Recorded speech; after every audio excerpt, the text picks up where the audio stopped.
সবাইকে আমার পক্ষ থেকে অগ্রিম ঈদের শুভেচ্ছা।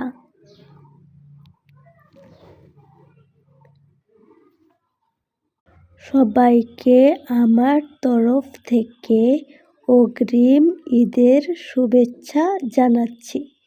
আপনারা সবাই আমার জন্য দোয়া করবেন, কারণ আমি একটু অসুস্থ।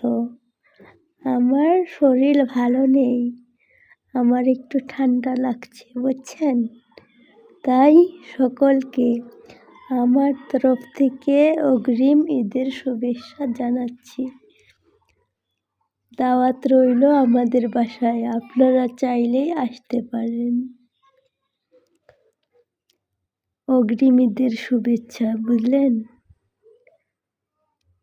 আপনারা সবাই ভালো থাকবেন।